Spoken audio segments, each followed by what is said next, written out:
Cet épisode est sponsorisé par le groupe Cardam. Merci à vous. Merci à vous, patriotes et Patreons. Bienvenue sur Parlons peu, parlons ergo, un podcast de vulgarisation des connaissances autour de l'ergonomie. Aujourd'hui, on se retrouve pour un épisode intitulé « L'architecture, un obstacle à l'ergonomie », où nous allons questionner les notions de lieu et d'espace de travail, les dimensions à prendre en compte dans un projet de conception, tant au niveau de l'ergonomie que de l'architecture en elle-même, et enfin l'importance d'une collaboration ergonome-architecte. Au micro pour cet épisode, nous retrouvons Gaëlle Pladis et Eva Gaulois.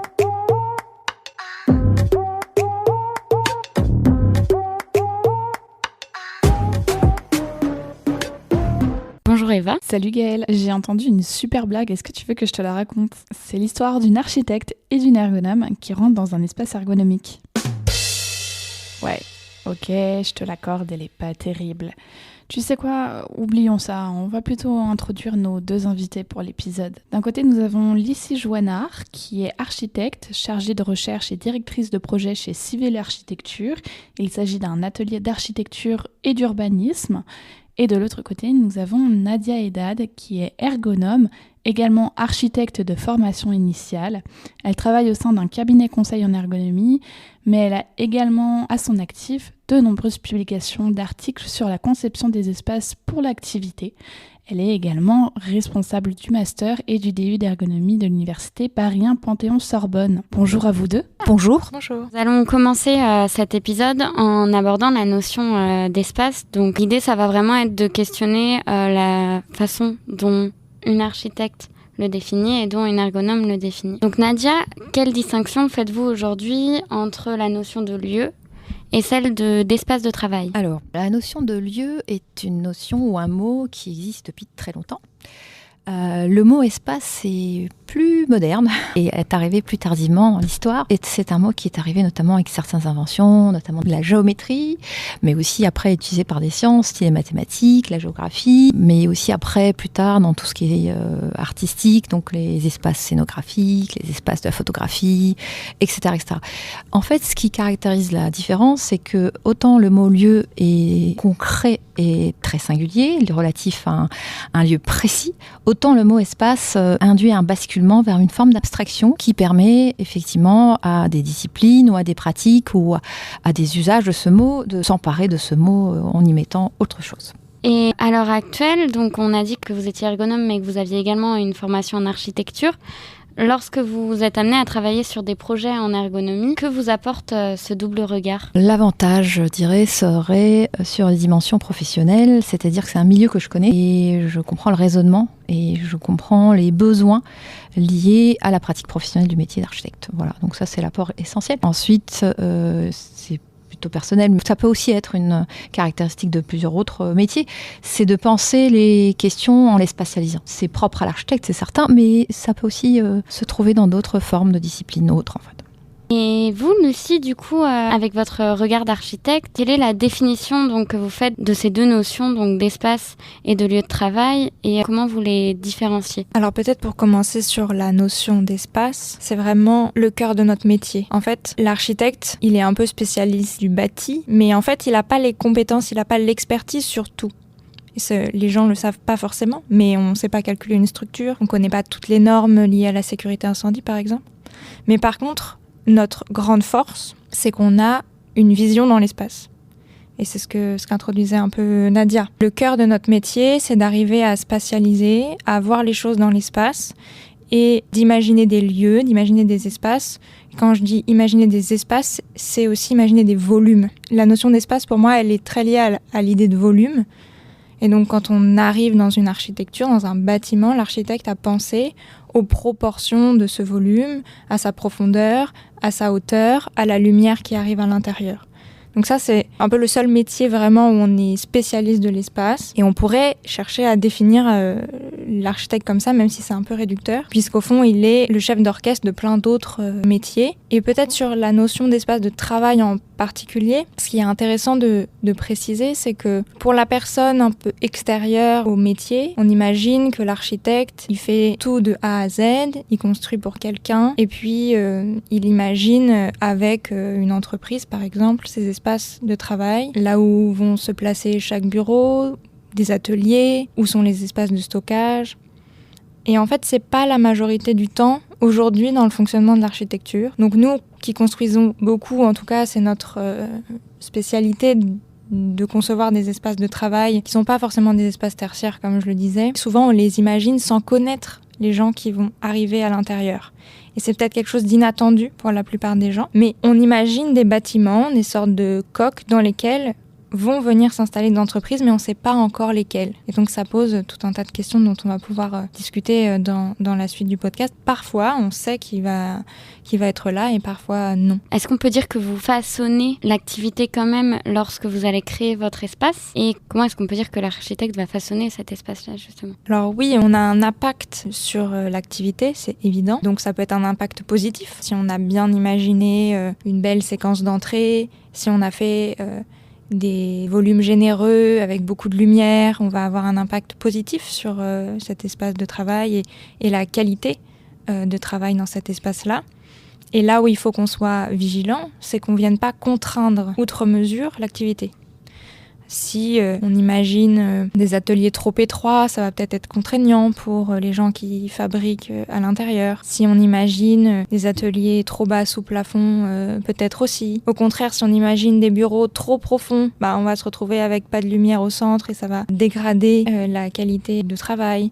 Donc on façonne l'activité, mais parfois inconsciemment. Et tout l'enjeu, c'est de rendre conscient les impacts de ce qu'on fait. Et ça se fait par la connaissance.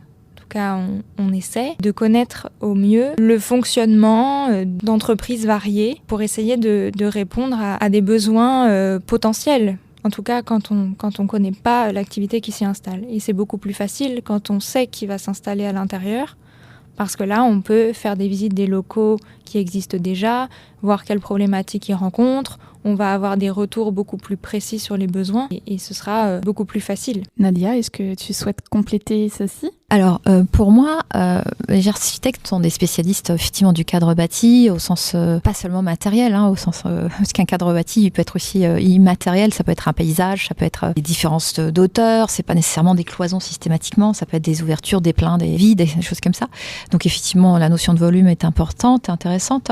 Ce sont des acteurs qui agissent sur l'espace, effectivement, ce sont des gens qui manipulent le concept d'espace et ce faisant, ils contribuent à ce qu'on appelle l'espace conçu. C'est-à-dire c'est l'espace qui est donné comme quelque chose au service d'eux, donc pour le coup l'activité de travail. Mais en étant conçu, donc sur des repères qui sont à questionner du coup, qui a donné les repères, sur quels repères a-t-on décidé d'orienter la conception, comment on les a construits les repères, toute cette méthodologie qui consiste à décider des repères, à donner au concepteur, et le concepteur qui dans un second temps choisit d'organiser ses repères selon une logique qui est la sienne encore, fait que ça a telle configuration, telle forme, telle disposition qui impacte ou pas l'activité positivement ou négativement. Mais ce qui est aussi très important à intégrer, c'est que les architectes interviennent à un moment où les choses sont décidées du point de vue de il faut aller répondre à telle question d'entreprise sous l'angle spatial qui prendrait tel critère en compte. Et ce faisant, les questions préexistent au projet d'architecture, puisque ce sont des questions d'entreprise qui doivent nécessairement avoir à la fois une compréhension de ce qui se joue, une intention de transformation, une volonté d'aller dans une direction et pas une autre, qui se décide avant même l'arrivée du concepteur. Et de la même façon, il faut avoir en tête que après la conception, après la réalisation, je dirais la bataille continuerait, au sens où il y a ce qu'on appelle en ergonomie la conception continuée, c'est-à-dire que ce sont les utilisateurs, les vrais, qui continuent à transformer l'espace en obstruant peut-être des accès ou bloquant des portes ou obstruant des fenêtres, etc. Qui fait que finalement le bâti continue à vivre après. Donc l'idée même, la question des critères, donc des choix, se pose très en amont du projet d'architecture. Et ensuite, au départ, l'architecte, en fait, il faut vraiment intégrer le fait que ça continue. Ça continue dans les transformations du bâti par les vrais utilisateurs, les vrais usagers du bâti en fait. Donc il faut avoir en tête que le projet d'architecture doit venir dans les entreprises au service de l'entreprise et de ses projets. Donc il n'y a pas un projet, il y a des projets. Et le projet d'architecture doit venir soutenir les projets d'entreprise et les questions d'entreprise de manière globale. Voilà, c'est là où c'est compliqué parce que parfois, les architectes n'intègrent pas le fait que ça rentre dans quelque chose de plus global, qui dépasse le projet d'architecture. Et parfois, ils n'intègrent pas non plus le fait qu'après qu'ils soient partis, ça continue à vivre. Et donc, la transformation se poursuit. Donc, c'est ça qui est compliqué. C'est trouver sa place dans quelque chose, un processus qui est assez long en amont et en aval. Et dans le jeu d'acteurs change en permanence, en fait. Pour réagir à ça, c'est vraiment intéressant parce qu'on a fait exactement le même constat que l'architecte, il arrive après la bataille. Il arrive quand le cahier des charges est déjà ficelé, quand on a déjà décidé un peu ce qu'on veut faire. Et parfois, c'est très contraignant. C'est-à-dire que l'architecte, il se retrouve à dessiner un bâtiment dont toutes les données sont déjà écrites. Et finalement, la forme que le projet peut prendre, parfois, elle est unique. On n'a qu'une seule réponse. Et du coup, l'apport que peut proposer l'architecte devient très faible. Alors c'est le cas par exemple beaucoup sur les projets de logement qui sont très standardisés. C'est le cas aussi sur les projets de bureaux qui sont extrêmement standardisés. Ça l'est un peu moins aujourd'hui. Alors ça dépend de quel point de vue on se place, mais sur les bâtiments d'activité artisanale ou industrielle, ça l'est beaucoup dans les zones d'activité. C'est très très standardisé, voire c'est des boîtes à chaussures, pour le dire simplement. Et en ville, par contre, ça l'est beaucoup moins, parce qu'on n'a pas de standard encore. Chez Civil, on a pris ce parti dès l'origine de se spécialiser sur cette thématique-là et d'aller rechercher à augmenter. Donc on a restreint notre périmètre d'action sur cette thématique de la ville productive pour mieux l'étendre à différentes missions et aller regagner l'amont des projets. C'est-à-dire essayer d'être présent avant que le cahier des charges soit fixé et participer à la formalisation de ce cahier des charges, pour éviter de se retrouver avec une liste à la Prévert de contraintes qu'on ne sait résoudre que d'une seule manière dans une architecture qui n'est pas satisfaisante. Mais pour mieux orienter nos clients sur des choix en fonction du lieu sur lequel ils veulent s'implanter, par exemple, pour avoir la meilleure réponse possible. Et donc nous, et c'est très rare dans les agences d'architecture, on fait de la programmation. Donc la programmation, c'est l'établissement d'un cahier des charges pour le bâtiment. Et en général, on le fait en itération avec la conception, c'est-à-dire qu'en parallèle, on dessine en fonction des contraintes réglementaires, par exemple du règlement d'urbanisme qui va nous imposer des hauteurs, qui va nous imposer une certaine implantation. Et puis on va faire évoluer le cahier des charges en fonction de la forme pour essayer d'avoir une réponse beaucoup plus sur mesure et moins standardisée. L'idée, c'est en fait pour vous d'avoir davantage de marge de manœuvre pour pouvoir faire les choses en interagissant, en façonnant le projet à partir de cette étape-là de programmation. C'est avoir plus de marge de manœuvre et c'est aussi mieux comprendre les contraintes. Enfin, c'est pas recevoir la contrainte, c'est la comprendre dans sa logique. Pourquoi on nous demande de faire ça ? Et est-ce que la contrainte, elle est formulée d'une certaine façon ? Est-ce qu'elle pourrait être formulée autrement ? Et donc, du coup, engendrer un espace différent. Alors, la complexité, effectivement, de la commande architecturale, pour le coup, quand elle arrive, c'est-à-dire qu'elle est formulée sous un certain point de vue, qui peut donner l'impression que c'est assez étroit, effectivement, pour la conception.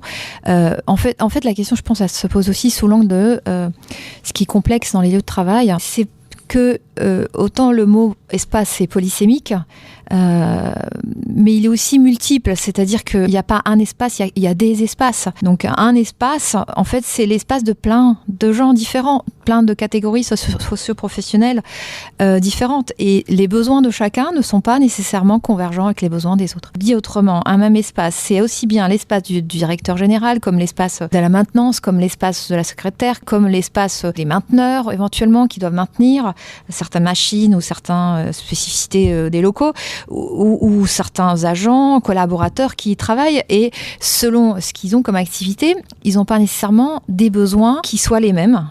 Et donc ça, c'est une difficulté. Donc c'est le fait que l'espace, il est multiple, il répond à plusieurs acteurs.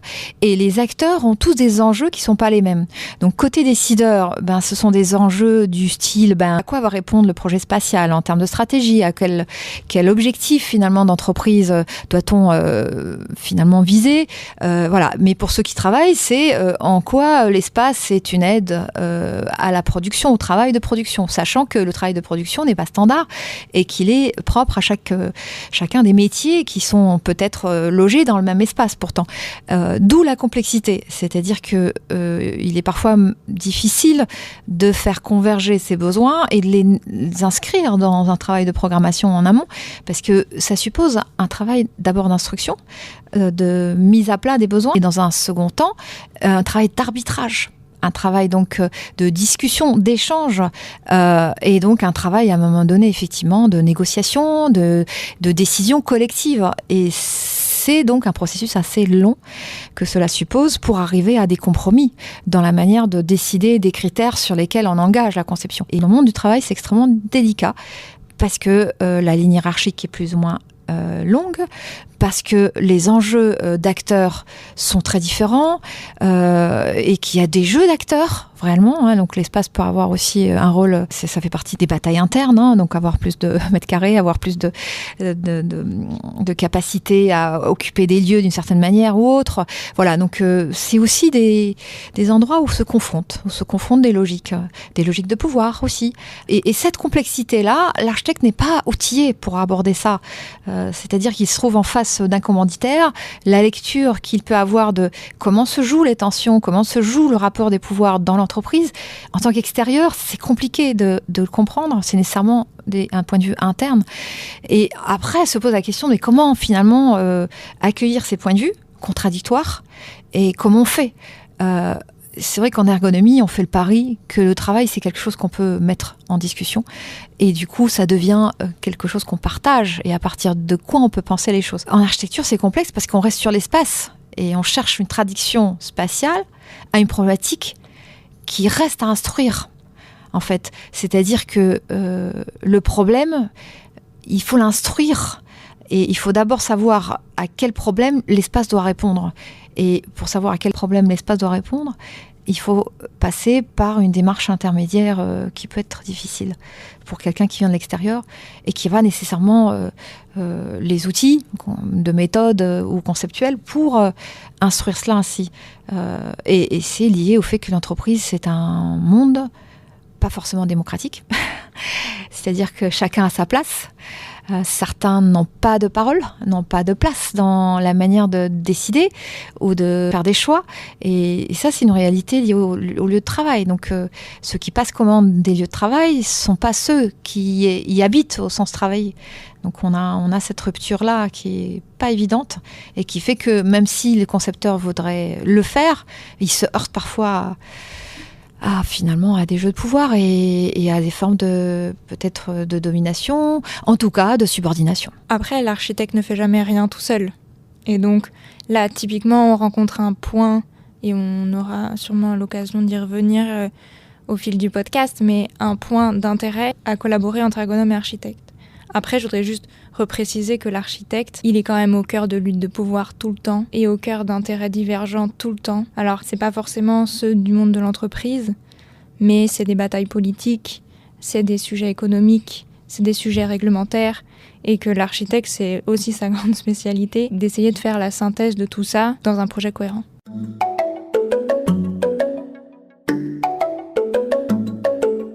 Lucie, vous venez de parler de tout ce qui était en effet jeu de pouvoir et on vient aussi d'évoquer les enjeux de chacun à prendre en compte lors de la conception d'un espace de travail. En architecture, est-ce que vous pourriez développer davantage sur les différents points d'intérêt sur lesquels vraiment vous focalisez et qui peuvent en effet peut-être faire lieu de compromis, d'accord en fait, entre des avis qui peuvent être divergents, entre un petit peu ce qu'on a évoqué précédemment?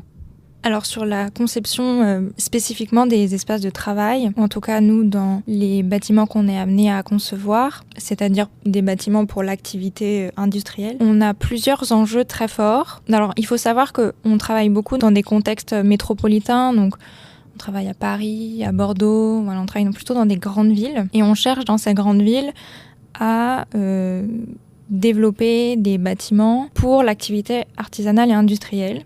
Donc des bâtiments à étages. C'est un peu là-dessus qu'on a axé beaucoup notre recherche à l'agence. C'est comment imaginer que demain, on optimise le foncier pour des raisons écologiques. Comment demain on optimise le foncier en verticalisant les entreprises pour éviter qu'elles soient que à rez-de-chaussée. Ça pose déjà énormément de questions. Parce que les entreprises sont habituées à avoir des process à rez-de-chaussée, parce qu'elles ont des besoins de livraison, et que arriver en plein cœur de Paris avec un camion, ça pose plein de questions. Et donc c'est par là qu'on commence en général.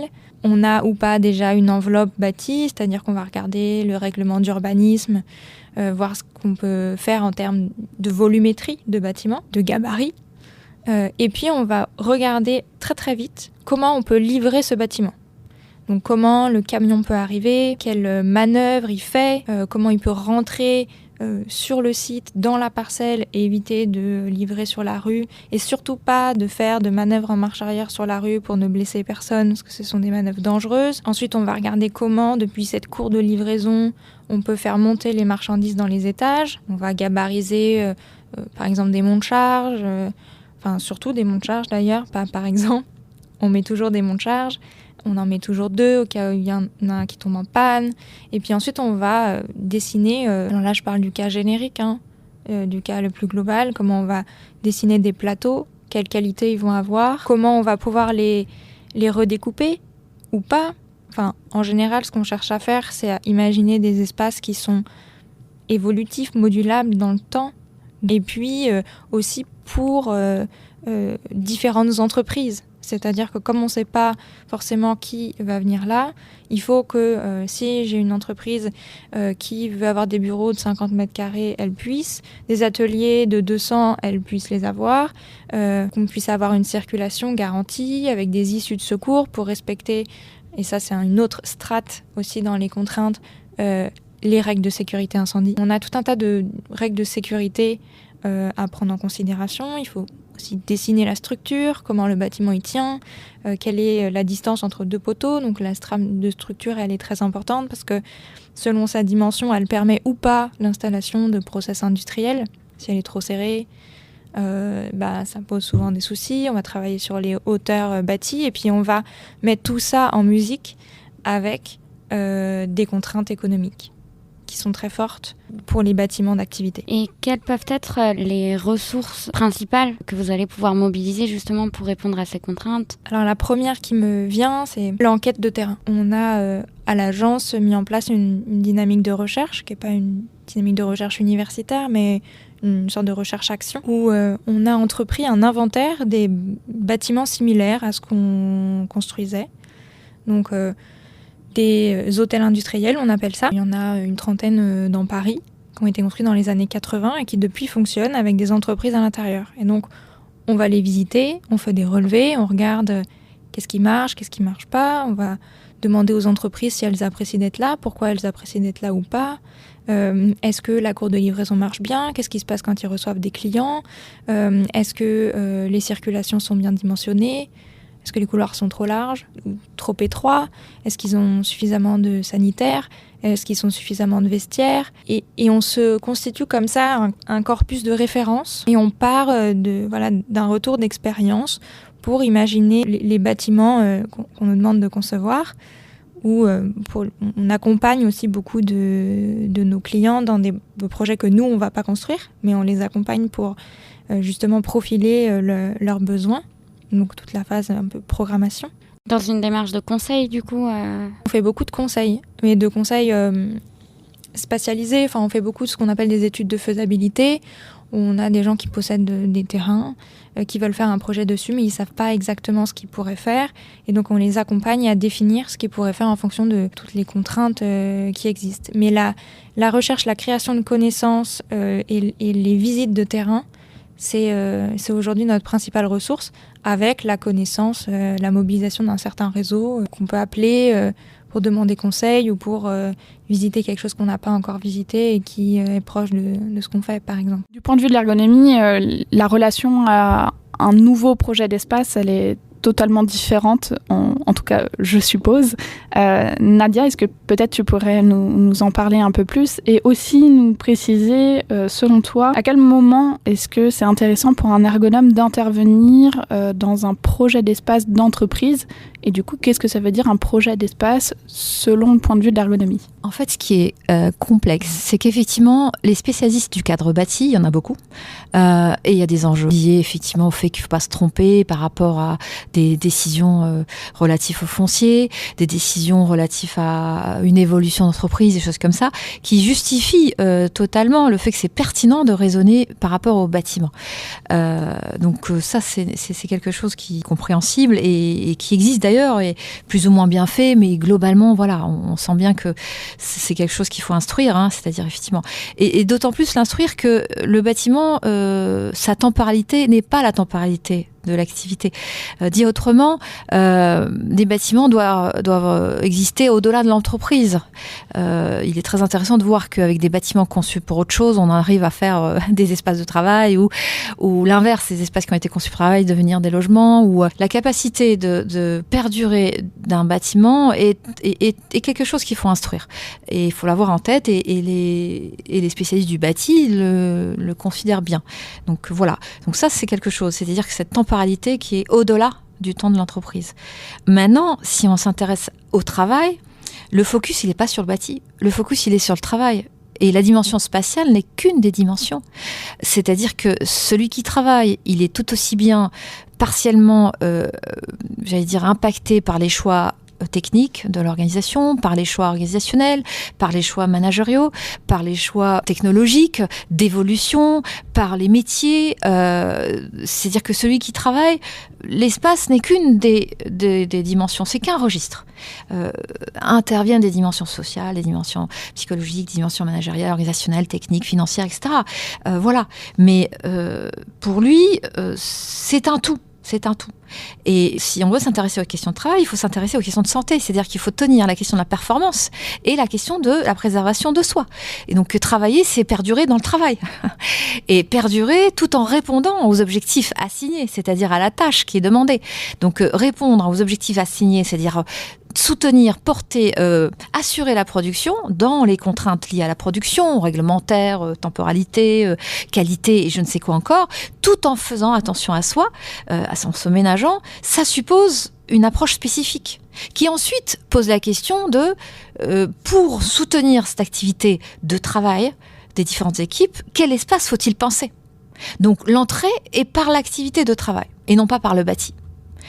Et c'est à partir de l'entrée de c'est quoi ce travail, qu'est-ce qu'ils font, comment font-ils, sachant qu'ils font pas des choses similaires et que même si l'activité de production au global sort d'une certaine façon, il y a plein d'acteurs qui y contribuent de manière directe ou indirecte à la production. Et certains ont des tâches masquées qui se voient pas, des tâches qui se font à côté, mais qui permettent la production. Et l'ensemble doit être mis sur table, échanger, discuter pour se dire mais finalement quels sont les besoins, pour se dire mais vers quel projet d'espace faut aller. Voilà. Et c'est là où les approches sont pas les mêmes, ne sont absolument pas les mêmes, et elles peuvent se rencontrer, mais c'est pas évident parce qu'effectivement si on reste braqué sur le bâti, on n'est pas sur le travail, on est sur le bâti.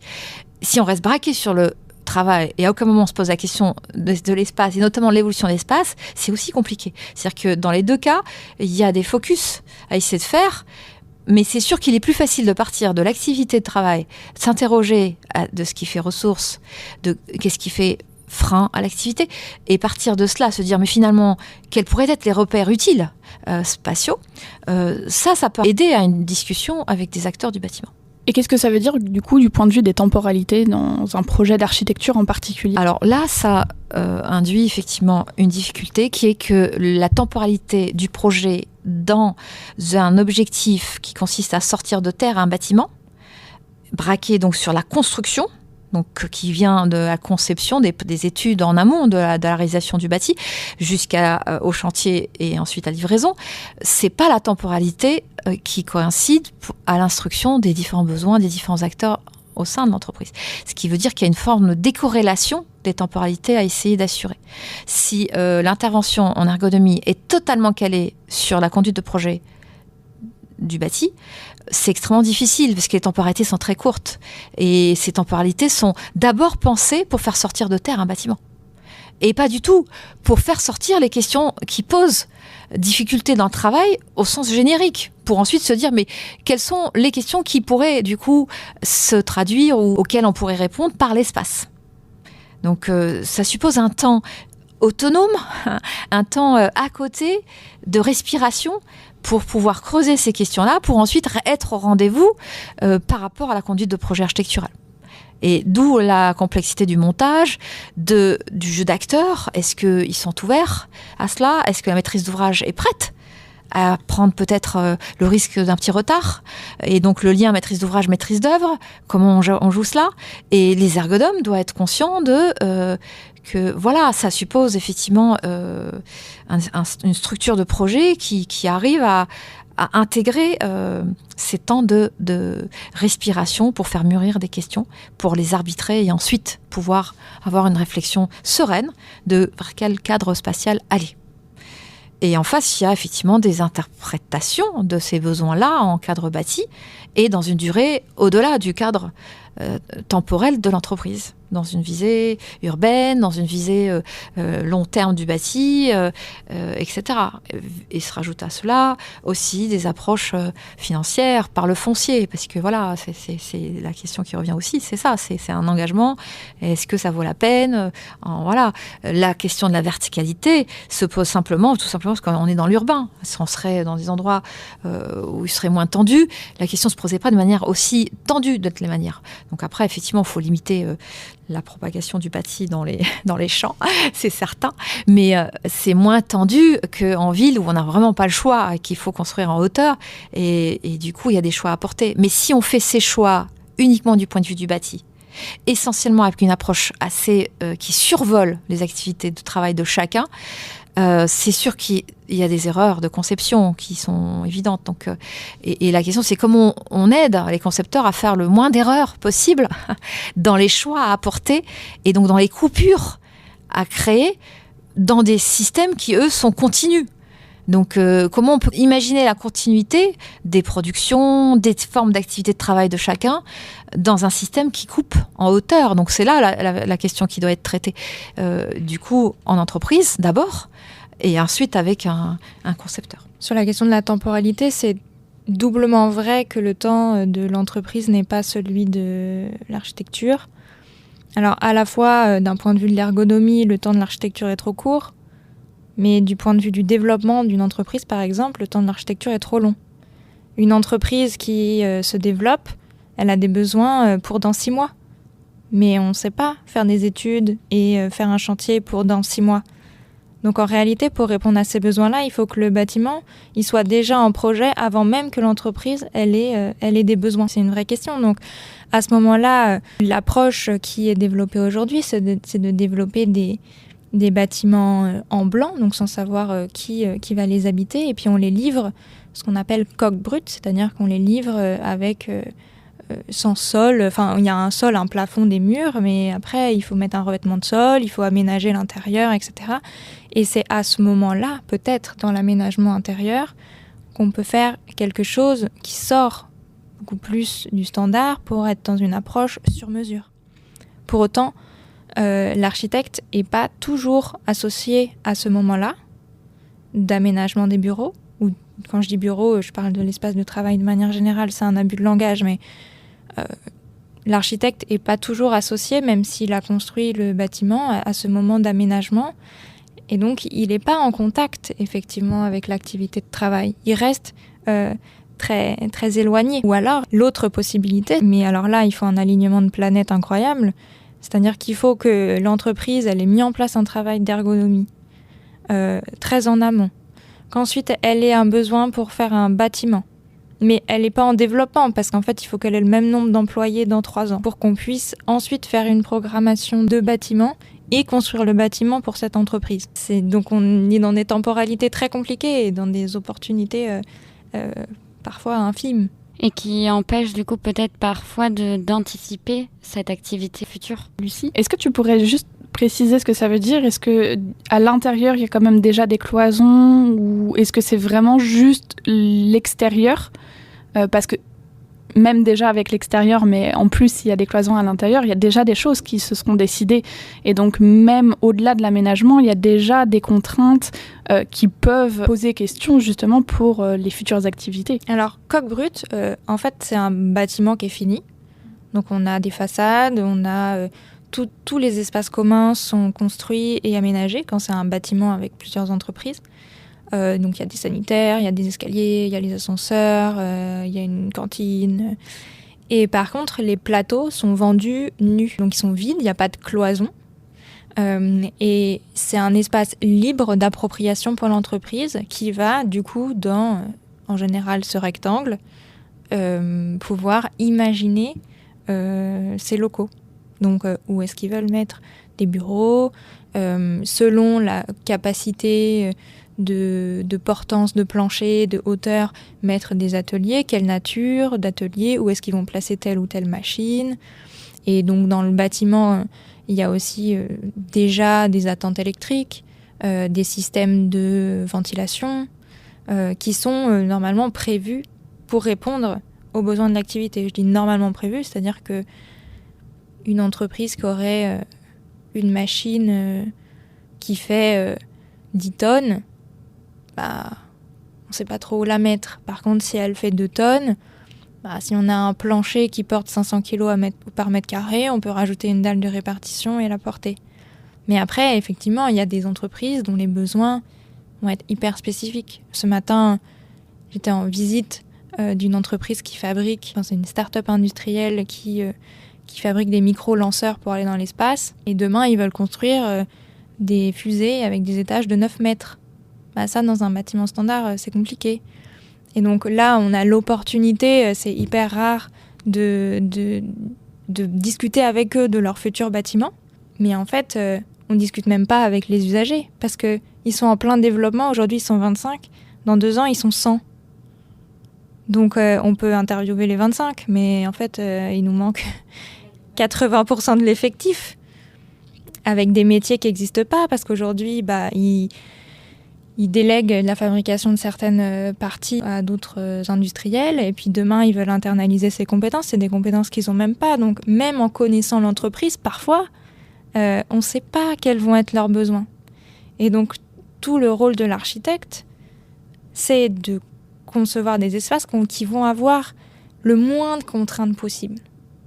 Il y en aura toujours. De toute façon, ça n'existe pas, cette situation idéale où on construit sans aucune contrainte. Il y aura une contrainte, il y aura une porte à un endroit, il y aura l'arrivée des livraisons qui sera par là et pas par là, et ça peut être une contrainte. Mais après, on s'adapte quand le nombre de contraintes est minime. Le problème, c'est qu'on ne sait pas où sont les contraintes a priori, puisqu'on ne connaît pas encore l'activité. Donc, et il faut effectivement faire un gros travail de projection, d'essayer d'anticipation de ce que c'est que cette activité future, qui du coup suppose un accompagnement de cette entreprise avant même qu'elle pose la question de quelle traduction spatiale. Mais avant cela, il faut qu'elle clarifie les évolutions qu'elle anticipe du point de vue technique pour pouvoir se dire peut-être comment ça va faire bouger les métiers, comment ces métiers en bougeant, quel rapport va-t-il y avoir avec que ce soit le système technique ou l'espace. Voilà, donc il y a plein de questions en amont qui supposent effectivement d'être travaillées et c'est possible. Hein, c'est juste qu'effectivement, le faire dans 6 mois, c'est pas possible. Donc là, on est d'accord. D'où la tendance de faire de plus en plus des espaces blancs. Mais il y a aussi un autre phénomène, c'est que cette tendance à vite changer ça devient vraiment une caractéristique de beaucoup d'entreprises, induit un rapport au bâti particulier. C'est ce que tu indiques là, clairement. Donc, et donc cette tendance à vouloir louer plutôt que finalement posséder des lieux, ne serait-ce que ça. Et puis il faut aussi le dire, il y a un acteur nouveau qui a de plus en plus de place, et c'est ce qu'on appelle l'immobilier d'entreprise qui intervient, et avec des acteurs autres qui en regardent eux que sur la dimension immobilière, donc et qui deviennent l'interface finalement avec l'architecte et ses entreprises.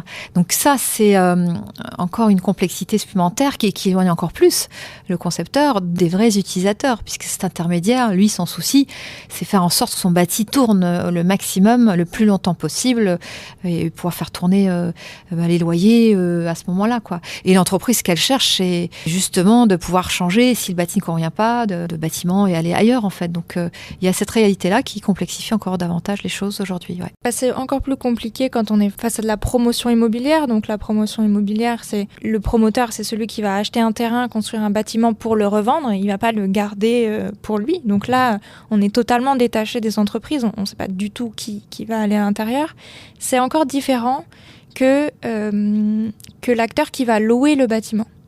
Parce que les bailleurs, ils ont à cœur que leur locataire soit un minimum content. Et puis, ils ont, donc en général, ils ont plusieurs bâtiments, donc ils vont avoir des services d'entretien, de gardiennage. Et le gardien, lui, tous les jours, il voit les entreprises et tous les jours, il voit leurs problèmes. Et donc ces gens-là, c'est des gens très précieux à rencontrer, ou ce qu'on appelle des managers de site. Nous, on en a rencontré plusieurs et ils sont capables de nous raconter le quotidien dans ces bâtiments-là. Et pour nous, c'est précieux. Et du coup, on n'est pas vraiment critique de ce type d'acteurs-là, parce qu'on a l'impression que ça nous rapproche quand même des entreprises. Et ce qui est intéressant, c'est que si on ne connaît pas l'entreprise ou les entreprises qui vont arriver dans ces bâtiments, pour autant, eux, ils en connaissent tellement qu'en fait, ils ont plein de situations en tête. Et donc, ils peuvent nous faire des retours sur « Ah oui, mais ça va correspondre à beaucoup d'entreprises, ça correspondra à personne, ça, c'est une mauvaise idée, on pense. » C'est une mine d'informations, au même titre que je pense un ergonome qui aurait passé 10 ans à rencontrer plein d'entreprises différentes serait une mine d'informations pour nous alerter, nous architectes, sur ce qu'on est en train de dessiner. Nadia, est-ce que tu souhaites compléter ceci ? Oui, c'est une sorte de bibliothèque de situation, mais toujours dans le rapport à l'espace, à l'usage qu'on peut faire d'un espace. Mais justement, le mot travail n'existe pas. C'est-à-dire que cet intermédiaire, c'est pas lui qui produit. Lui, sa production consiste à faire tourner un bâtiment. Donc effectivement, c'est là où il y a... Je comprends bien un accord, puisqu'on est sur le même objet. Donc, pour un architecte, c'est intéressant, parce que l'objet est partagé. Mais si maintenant, on se retourne auprès des salariés, leur objet, c'est pas le bâtiment. Leur objet, c'est leur activité. Donc, comment soulager leur activité ? Et ce qui veut dire que ces questions-là, de la question de comment soulager le travail, soulager pour qu'ils puissent perdurer, qu'ils puissent faire attention à eux-mêmes, à leur corps, faire attention à leur santé, tout en étant performants, c'est d'autres acteurs qu'il faut avoir en référence pour avoir ces remontées. Ces remontées ne remontent pas par des gestionnaires de sites, dont l'intérêt n'est absolument pas le travail. Et la question du travail des personnels. Son intérêt à lui, c'est faire tourner son site et que ça, effectivement, qu'il soit satisfaisant du point de vue des entreprises, mais au sens très macro. C'est-à-dire, le point de vue que lui peut avoir en tant qu'extérieur à la production, mais pas intra-production et encore moins dans la complexité intra-entreprise. C'est-à-dire que dans l'entreprise, je le redis, il y a différents acteurs. Donc, aller voir un opérateur qui construit la lessive ou qui construit la fusée de demain, c'est pas le même acteur qui, aujourd'hui, pense le système de construction de la fusée qu'il va falloir mettre en production dans quelques années. Et voilà. Et ces retours-là, c'est impossible d'y avoir accès. Pour l'architecte d'y avoir accès. Exactement. Et déjà avoir accès à un manager de site et déjà aller visiter, c'est déjà énorme dans ce qui se fait dans l'univers de l'architecture. Parce que pour ceux qui ne le savent pas, c'est quand même un monde... souvent, on dit que l'architecte est généraliste. C'est ce qu'on nous avance à l'école, que l'architecte, son spécialité c'est l'espace, du coup il peut tout construire. Mais en fait, on peut peut-être tous construire du logement parce qu'on habite dans du logement.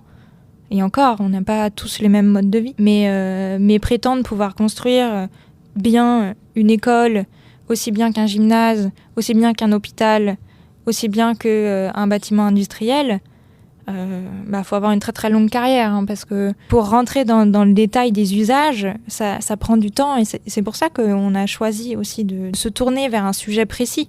C'est pour arriver à avoir ça, et on n'est pas au bout, parce qu'effectivement, il y a encore des acteurs qui nous échappent. Oui. Et il y a également le fait qu'aujourd'hui, dans la profession, se pose la question de l'évaluation du bâti. Qui évalue les bâtiments aujourd'hui ? Du point de vue du travail. Qui les évalue ? Ça n'existe pas. C'est-à-dire qu'aujourd'hui, l'évaluation se fait beaucoup entre pairs. C'est-à-dire, c'est les experts du bâti qui se permettent d'évaluer avec leur regard, avec leur paire de lunettes, et donc avec leurs critères. Mais la question de l'évaluation par les vrais utilisateurs n'est pas posée comme question. C'est-à-dire que quel retour fait-on de ce qu'on appelle quelque chose qui fonctionne ? De quel point de vue ça fonctionne ? Du point de vue de celui qui est responsable du bâti, ou du point de vue de celui qui doit toujours y aller tous les jours et réaliser sa production ? Donc aujourd'hui, la question de l'évaluation du cadre bâti est une vraie question, puisqu'il n'y a pas de retour. C'est un gros paradoxe, mais dans la culture aujourd'hui des acteurs du bâti, il n'existe pas de retour en termes de méthode, en termes de jeu d'acteurs, en termes d'habitude, de savoir comment ça marche. Les architectes apprennent sur le tas, Lucie le dit bien, c'est-à-dire à force de faire un projet, le premier sera d'une certaine façon, pour pas dire il sera un sacré brouillon, pour le deuxième sera moins pire, etc. Mais on n'aura jamais le retour, parce que il faut revenir sur le site des années après, construire une méthodologie d'évaluation, de quel point de vue, etc. C'est extrêmement lourd. Donc ça ne se fait pas. Et donc qu'est-ce qu'on évalue ? On évalue des éléments qui intéressent les acteurs du bâti, et donc qui sont loin du travail. Donc ça, c'est notre spécificité et qui rajoute à la complexité. C'est-à-dire qu'on n'a pas de retour, on n'a pas de boucle de rétroaction sur l'effet réel du bâtiment sur l'activité réelle. Ça n'existe pas aujourd'hui. Et personne s'en soucie. Donc ça, c'est un paradoxe. Personne n'a pensé que ce serait intéressant d'aller dans cette direction-là, c'est-à-dire de poser la question de l'évaluation. Qui évalue et comment on évalue ? Donc en fait, on fonctionne sans retour d'expérience à l'heure Aujourd'hui, actuelle. oui. Aujourd'hui, les acteurs en architecture, ils fonctionnent par empirisme et par l'expérience.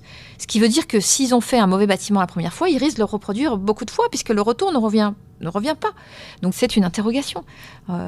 Parce que personne ne va revenir en disant « Attention, vous avez fait tel modèle spatial, et finalement, voilà les problèmes que ça cause pour les infirmières qui font des kilomètres tous les jours, pour la maintenance qui se coltine telle question. » Ça remonte jamais. Et donc on a aujourd'hui des modèles d'hôpitaux qui se reproduisent presque à l'infini, mais on reproduit le même modèle sans savoir si c'est pertinent du point de vue du travail.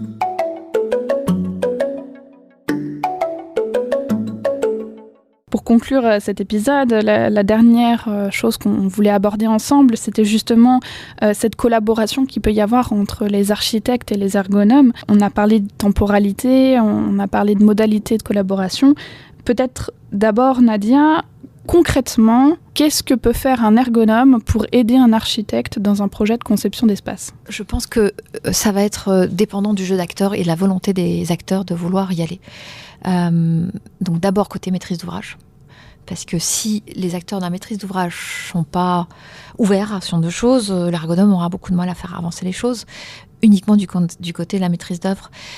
Et ensuite, effectivement, du côté de la maîtrise d'œuvre, qui est intéressé sur ces questions-là, ou ça suppose une ouverture et une capacité de ne pas se limiter à la tâche classique de ce que c'est qu'un projet d'architecture. Si les deux parties sont prêtes de se dire c'est l'occasion, ce projet, de se poser d'autres questions, l'ergonome a une place réelle. Et donc après, il y a un compromis à construire de comment on rentre, sur quel périmètre, quelle temporalité, etc. Donc là, il y a une vraie opportunité en amont, avec, après, l'architecte, sans problème. Mais c'est d'abord une question d'écosystème. Est-ce que l'écosystème est favorable ? À ce moment-là, il faut y aller. Si l'écosystème est fermé, ne permet pas, c'est très compliqué pour l'ergonome d'imposer quoi que ce soit. Il n'arrivera pas, puisqu'il ne peut pas travailler seul, il a besoin d'autres pour avancer. Je dirais ça. Donc, mais si l'ergonome se passe dans cette posture en se disant c'est l'occasion de se poser des questions et qui tape aux portes décisionnaires, donc les acteurs qui sont en charge de différentes questions, côté maîtrise d'ouvrage et côté maîtrise d'œuvre, sachant que le maître d'œuvre arrive en général après que l'entreprise ait commencé à brosser, ne serait-ce que la décision de partir dans un nouveau bâtiment ou de changer de bâtiment ou de réaménager. Voilà, c'est, je dirais, le préalable. Et après, avoir en tête que la production d'un bâtiment, c'est une logique à part entière, qui suppose effectivement de trouver comment on associe une approche qui, elle, interroge le travail et qui l'instruit, et en même temps en respectant le fait que la conduite de projet d'architecture se passe d'une certaine façon et qu'il y a des rendez-vous à ne pas rater en fait. Donc voilà, donc l'ergonome porte beaucoup en termes de souplesse, mais il est aussi tributaire de la capacité des autres à aussi accepter une part d'incertitude dans la manière de conduire le projet. Si chacun est rigide et souhaite être sur un mode contrôle sur la manière de conduire les choses, c'est compliqué. Et dernière question, Lucie, selon toi, quel est le meilleur moment pour cette collaboration et à quel moment, pour l'architecture, il y a un intérêt à avoir des ergonomes qui interviennent sur un projet ? L'intérêt principal, je dirais que c'est pour construire des bâtiments qui sont pertinents. Encore une fois, l'architecte, il est au cœur de faisceaux entiers de contraintes et c'est parfois compliqué et on n'est jamais totalement sûr de ce qu'on fait. Donc on apprend effectivement au fil de l'eau. Et notre but, c'est de bien nous entourer pour faire le mieux les choses. Et puis au-delà de s'entourer aussi, s'acculturer à d'autres professions, à d'autres manières de penser et à aller... je pense, en tout cas pour nous chez Civil, l'idée c'est qu'on ne reste pas dans notre pur champ disciplinaire et qu'on a épuisé des outils aussi méthodologiques. Et je pense que dans l'observation de l'activité de travail, il doit y avoir des outils très intéressants du côté de l'ergonomie qu'on pourrait mobiliser côté architecture. Et sur le moment précis de la collaboration, pour moi, il y a 2 moments. Il y a avant et après. Soit avant, parce qu'effectivement, il y a un travail d'ergonomie qui est mis en place et qui révèle un besoin de repenser l'espace, que ce soit là où l'entreprise est déjà ou dans un nouveau bâtiment ou dans un bâtiment qui existe déjà mais dans lequel l'entreprise n'est pas. Il y a plusieurs configurations, mais au moment de ce travail d'ergonomie en amont, on peut faire intervenir l'architecte et à la suite ou dans un temps plus long, élaborer une programmation et voir un projet sur le temps long, à partir de l'amont. Ou alors sinon, il y a l'aval, où en fait, on a construit le bâtiment, on a des plateaux libres, et puis là, une entreprise s'installe avec un certain process, et il faut adapter. Il faut pouvoir tordre un petit peu le process, ou pour que ça s'ajuste au bâtiment. Et puis concevoir, parce qu'on parlait de la coque brute, donc de ces plateaux vides, il y a tout un aménagement à faire. Et là, pour l'architecte, c'est aussi intéressant de se replacer en aval de la chaîne, là où il n'est pas tout le temps. Parfois il l'est, parfois il ne l'est pas. Mais c'est aussi intéressant de se replacer à cet endroit-là pour finir le bâtiment, pour arriver jusque-là. Et puis concevoir avec l'ergonome un espace de travail qui fasse remonter des dimensions qui aujourd'hui sont un peu absentes de notre spectre. Pour conclure, est-ce que vous avez un mot de la fin, Nadia ? Alors moi, j'aimerais simplement peut-être terminer là-dessus. C'est que ce qu'il faut peut-être avoir en tête, c'est qu'en architecture, l'objet donc d'attention, l'objet de réflexion et d'action, c'est l'espace. Dans le projet architectural. Pour les ergonomes, leur objet, c'est le travail. Et s'il n'y a pas d'effort, les deux peuvent travailler en parallèle. C'est-à-dire les deux peuvent ne jamais se rencontrer. Mais pour qu'ils puissent se rencontrer, il faut s'accorder à un moment donné, y compris dans les activités avec une approche sur le travail et dans une approche globale du travail, et donc pas uniquement la dimension spatiale, il faut à un moment donné se dire comment on arrive à trouver un objet sur lequel on est raccord dans une coopération au sens travail ensemble, et donc pas simplement une collaboration, mais une coopération, et où donc on s'accorde sur un objet à instruire ensemble, et donc un périmètre sur lequel on s'accorde. Donc ça suppose, de la part de l'ergonome, c'est que lui qui est capable de faire en ce cas-là, de faire le mouvement vers l'architecte pour proposer donc à la fois l'objet et le périmètre qui permettrait un travail de coopération, et donc son apport viendrait en ressource à la conception. Voilà, mais ça suppose aussi qu'il ait en tête que tout ne se résout pas par l'espace. toutes les questions de travail ne se résolvent pas uniquement par l'espace, et qu'il va avoir aussi le souci de revenir vers le maître d'ouvrage pour traiter toutes les difficultés, toutes les dimensions qui ne peuvent pas être résolues par l'espace, donc qui ne sont pas à la charge d'un concepteur qui, lui, ne peut travailler que par la dimension spatiale. Donc d'où voilà la complexité.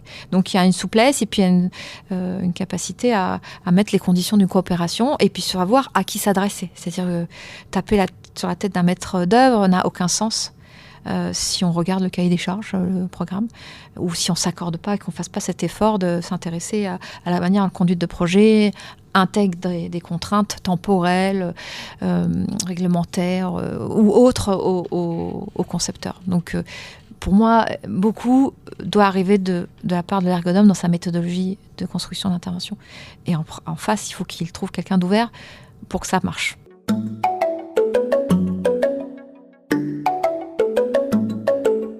Merci beaucoup à vous deux, donc Lucie et Nadia, pour cet échange. Et puis, merci à toi, Eva, également, pour la collaboration sur cet épisode. Merci Gaëlle. Nous remercions encore une fois le groupe Cardam d'avoir rendu possible cet épisode.